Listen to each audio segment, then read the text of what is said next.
What's up, family? Gerald the Bossman here. You're tuned into the Bossman Show on AM 1010, AM 1430, 1055 The King. Let the King out at 105theking.com and the Bossman Show at bossmanshow.com. Hit me up on Instagram, The Bossman Show, Twitter at Bossman Show, and Facebook, Bossman Show. It's the Bossman on your radio. Listen to the Bossman Show with your host, JR, Saturdays at 9 a.m. right here on AM 1010, The King. What's up, good people? BetOnline is your number one source for all your betting needs. The latest odds, lines, and matchup reports for baseball, boxing, golf, and more. BetOnline continues to be the fastest and easiest way to place your wagers, including live betting and your favorite casino and card games available to play right from your phone. Head to the website or use your mobile device to sign up today and get in on the action. Remember to use your promo code BELIEVE, B-L-E-A-V, for your 50% welcome bonus on your first deposit. BetOnline, where the game starts. BS3 Network, changing the way you watch TV. Yes, BS3 Network, changing the way you watch TV, covering content and hot topics from A to Z, sports, music, society and culture, movie reviews, you name it, we have it. Check it out on bs3network.com or check us out on Roku, BS3 TV on Roku, as well as check out your favorite podcast on all podcast platforms or Spreaker.com/BS3 Network. You are now tuned to BS3 Network.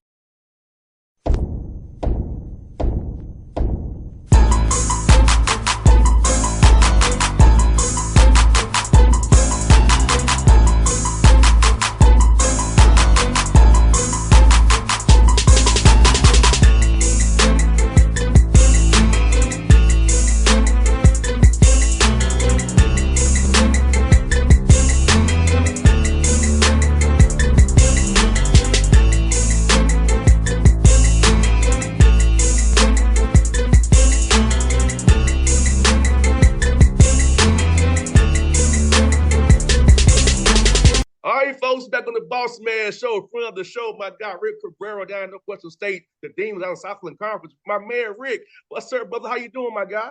I'm doing great, man. First and foremost, man, I can't thank you enough for having me. I'm always here for you, man. So we go way back, but I'm excited to be here, man. I appreciate it. Man, Rick, man, talk about this year, man. It's a little tough year for you, man, but year one, setting your standard, man, setting your culture, man. So this is a year, foundation to build off of, but not so much the record, but let's talk about the process of it, because sometimes people call it records, but we talk about the process of being better, set the standard for going forward. Yeah, the process has been, I'll be honest, going into it, it was a tough build. I don't like to make excuses. I wasn't raised that way, but in this business, when you're in a year-to-year turnover, you have to sign 13 new players, and you only have 13 scholarships, and gel them in, and get them to understand the importance to winning at this level. Our non-conference was a struggle. I kind of knew that just off the schedule alone. We played, we got to bring in a lot of money. So, and then we did a little better in conference. We had to make some internal, changes within the program and, to build a culture and, and have some culture guys here. So, the process has been great, man. A lot of people, think that I'm down about this past year. As a competitor, of course I am. But this past year has only made me stronger, has only made me a better coach. So, I just been blessed to be able to walk out every, 31 games and say, hey, I'm coaching Division I basketball. But at the end of the day, this is a business that we get judged on for winning and losing. And, the process to build has been great so far. And, I'm excited for what we got coming in store. And what's good about it, but I told my friends about, man, do it all, man. You see the joy on your face, man. Like when you coach, you coach with passion, you coach with joy. It's on your face, man. Like people should just watch it. People think you'll be down, but nah, you're intense. You're into it, but you're doing it with joy and appreciation and humbleness. That hey, I'm a head coach D1 basketball, trying to help these guys be better. That's what I saw from you, just as a friend. You still locked in, and you still just enjoying yourself, even though it's not what results you wanted. You're already really enjoying yourself out there when I watch the games. No, no question. Like you have to. The competitiveness in you, for 40 minutes is always going to be there. But, like I've learned that, that if my players are giving everything that they have, and the outcome doesn't come out the way we want, I'm happy. Obviously you got to improve your talent, and that's what we've done. But those guys gave me everything going into every game. It wasn't always perfect, and there's no reason to beat them down and you'll be crazy on the sidelines. There's a different time and place for that. So I knew every game going into it. Like I knew my guys were going to go out there and play hard. That's the step one. Just play hard and compete. And then this schematic part, and then your talent will all take over. So we had some good wins in conference, and we were two possessions away from being in two games. You're 13 seconds away from being 9-9 rather than 7-11. That was bad coaching on my part, but I learned from those moments. So you fix them and get better. And Rick, man, for you, man, in this whole new environment, brother, of trying to build a roster every year, you've been having that JUCO background. For you, how much is it seamless for you, but knowing how to build a roster year by year, having to find ways to gel guys together quickly who come from different parts of the country playing ball over internationally, trying to get them to see the right vision for what we're trying to accomplish this year, building that right relationship with those guys to really buy into what you guys are doing culture-wise. Right. And so I'll tell you this, at this level in comparison to JUCO, it's a lot different. And I thought it would be kind of the same, but I was in for a little bit of a rude awakening on the roster build. And I'll tell you why. Is because at this level, you got to vet these young men to make sure you're bringing in some really good dudes, right? After this year, I told myself that I'm not coaching anybody with any red flags. And if you have a red flag, you better be a bad dude on that court, right? And so the vetting process going into this year of recruiting that my staff and I have done, it's almost been like trying to go work in the White House. It's in the Pentagon. I want to know everything about you. I want to know when things get tough, how are you going to respond? Can you be coached? Can you be a good teammate? Now, so in junior college, do you look at those things? Absolutely. But you also know that you're taking some kids that have, are coming from certain situations, both athletically, academically, and home life that may not all be there. So you're kind of molding them in.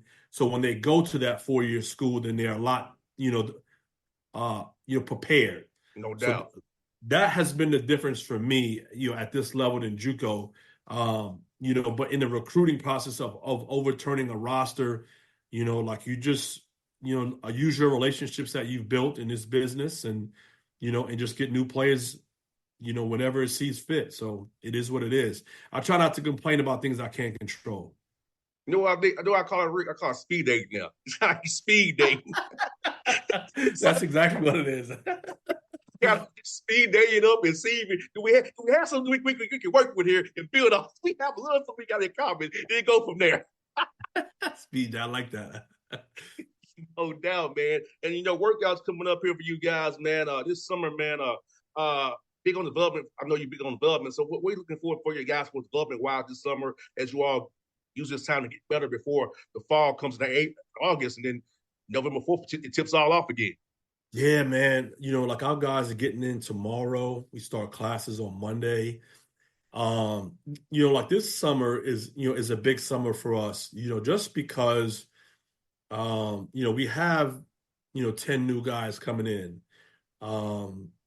And so we use the summer for for skill development, but also for, to develop camaraderie within each other, especially with new guys.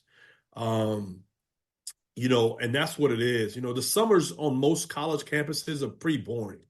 There's not many students there. There's not many activities going on. There's a lot of downtime because you only get a certain amount of time to work out with them per week. So we use that for these guys to get to know each other and develop a brotherhood. But we're going to get after it in the time that we're allotted. We're going to get stronger. We're going to get, more conditioned. But most importantly, we have guys that love basketball. If you don't love it, I can't coach you. And it won't be a fun year for you. But I think we have guys that love basketball. So I'm excited for this summer. Man, bro, it's crazy to about love basketball. This morning, Rick, I was doing some drills. You know how you did the free throw line, and if you miss it, you got to do a down and back sprint. I'm doing it this morning. I'm damn near 40.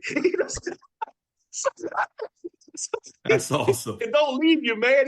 When you love it, it don't leave you. I was going to do down back sprints, but it's because I still love the game of basketball. That's what I'm used to. I missed the free throw. I got to do it down and back and get back to the line. Right. No doubt. It's something within you that makes you do that. It's a discipline. A lot of kids don't have, a lot of adults don't have it.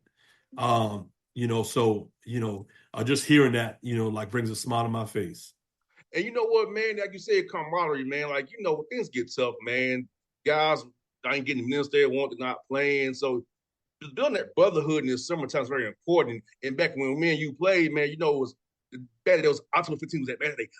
October 15th is coming. Oh my God. So let's be glad you can get guys on the court now before that magical day comes on the 15th of October. No, listen, man, it's funny you said that. I was talking to my staff about this a few weeks ago about how October 15th was like, it was almost like a birthday for a hooper.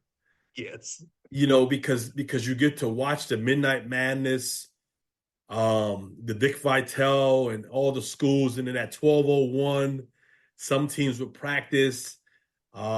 The next morning, but now it's just like, your college basketball is the longest sport of any of any college sport, in regard to practicing and playing. We got June, July, and then they come on campus, and then we got August, September, October, November, December, January, February, March. And then you give them a couple of weeks off, and then you do workouts in April. So it's a lot. But as a leader and CEO of this program, you have to maneuver that so you don't wear your guys out. The good teams are the teams that obviously when February comes, they're not looking forward to spring break. So they're looking forward to winning championships and continuing to play, because they're not worn out, because they have a discipline of important things of, winning championships. So that's what we got in store for us. And you know what, Dan, Rick, what's good about it, bro, is you can actually build that winning character now in June and not have to try to worry about it on the fly. That's the good thing about this, the new way of doing things. Is you can build this thing, start this winning culture here to come next week to set you up for making that run to the big dance in March when the South Conference tournament comes up. So that's so beautiful about it. Just laying the bricks now for a great thing that come next March. Yeah, no, when you get these opportunities, as a head coach and it starts in the summer. You don't want to have any regrets, man. And I learned so much from this past year, and not that we didn't work hard in the summer of last year and during the season, but you learn from your mistakes. If you make the same mistakes that you did last year, then you might as well pack your bags. I refuse to let that happen. I refuse to have, another bad season that we did from a record standpoint. But in order to do that, you got to have some dudes, man. We get tricked in this business, man. There's not many teams that win that don't have talent, and you got to have talent. I tell you what, that talent makes you a lot of coaches look like good coaches, and I'm fine with that. You know, so we got some talent. We had some health issues last year, and like the guy I coached at Tallahassee, which was probably would have been our best player this past year. He tore his ACL, so he was out for the entire season, but he's coming back this year. So we got to stay healthy and have some luck. I mean, in this business, you got to have some luck as well. No doubt, bro. And your conference is getting even tougher, man. Like you got Sylvan Austin coming back in. You may have some other sliding back in for July 1st, man. And Will Wade done a hell of a job getting McNeese going and getting raising the level of the conference, man. Stuff about that, man, and just how Southern Conference is on the rise, man, and what you all got the gauntlet you got coming up. But it's fun to compete against all the different coaches and different guys and really show what you're all about down at the Western State. No, well, listen, I don't like it. I don't like that McNeese is really good, and I don't like that Stephen F. is coming in here. But no, for the conference, it's a great look. Like this conference is a lot better than is given credit. Will Wade has done a phenomenal job. The guy can coach basketball. I know he has some extra benefits there that other people don't have, but from a basketball standpoint, he can coach basketball. I've known Will for a long time. Stephen F. has, a great tradition. They were in this league, and they were actually our rival for almost 100 years. So them coming back is great for the league. It's great for the rivalry. But like I said, I'm happy. I don't complain about things I can't control. You just move. You just focus on your staff, focus on your team, and just keep it moving. No doubt. That's one for you, bro. Like, how's the family doing? I ain't saw your family in a while, but how's the family doing and the kids, brother? Family's doing great, man. They my oldest son, he graduated high school. He's going to come to Northwestern State, just be a student. He's not a hooper. My middle son is playing basketball, playing AAU, playing high school. He's killing it all summer. And my 8-year-old is loving life. The wife is she's the backbone of the family. She's holding the fort down. They're swimming a lot in the pool and just enjoying this Louisiana heat and food. So they're doing great, man. Health is great. I appreciate you asking. Man, how's your family doing? Man, they can't complain, brother. Hey, everybody's still in one piece, just supporting the cause and just trying to stay alive, man. This Atlanta humidity, man, because it's crazy here today, brother. Amen to that, man. That's beautiful, man. That's beautiful to hear. It's crazy to tell you this, bro. We had an earthquake this morning, brother, here in Atlanta. Get out of here. Yes. I didn't know states inward can have those. I thought it was Atlanta's actually on a fault line. Yeah. Oh, you guys are okay. Okay, well, it makes sense. There you go. So yeah, I was out there playing bars. I was playing bars this morning, man, and the ground started shaking. I said, "Oh, I know what this is." Wow. Yeah. Same with Memphis too. It's a Memphis on a fall as well. Wow, I didn't know that. That's amazing. Wow. See, every time I talk to you, I learn something new. I promise you I do. Yes. Hey, we're trying to educate here. We're trying to educate here on the show, brother. No doubt. So no matter how old I get, man, I'm always learning from other people. So I appreciate that. No doubt. Well, folks, that's my favorite Cabrera on the Bossman show. Support them. Support to say demons out of Southland Conference, people. I appreciate you, man. Thank you again for having me, man. Let's stay in touch. Anytime, my brother. All right, brother. I'll talk to you soon. BS3 Network. Changing the way you watch TV. Yes, BS3 Network, changing the way you watch TV, covering content and hot topics from A to Z, sports, music, society and culture, movie reviews, you name it, we have it. Check it out on bs3network.com or check us out on Roku, BS3 TV on Roku, as well as check out your favorite podcast on all podcast platforms or Spreaker.com/BS3 Network. You are now tuned to BS3 Network. What's up, good people? Bet Online is your number one source for all your betting needs. The latest odds, lines, and matchup reports for baseball, boxing, golf, and more. BetOnline continues to be the fastest and easiest way to place your wagers, including live betting and your favorite casino and card games available to play right from your phone. Head to the website or use your mobile device to sign up today and get in on the action. Remember to use your promo code BELIEVE, BLEAV, for your 50% welcome bonus on your first deposit. BetOnline, where the game starts. What's up, family? Jared the Bossman here. You're tuned into the Bossman Show on AM 1010, AM 1430, 1055 The King. Let the King out at 105theking.com and the Bossman Show at bossmanshow.com. Hit me up on Instagram, The Bossman Show, Twitter at Bossman Show, and Facebook, Bossman Show. It's the Bossman on your radio. Listen to the Bossman Show with your host, JR, Saturdays at 9 a.m. right here on AM 1010, The King.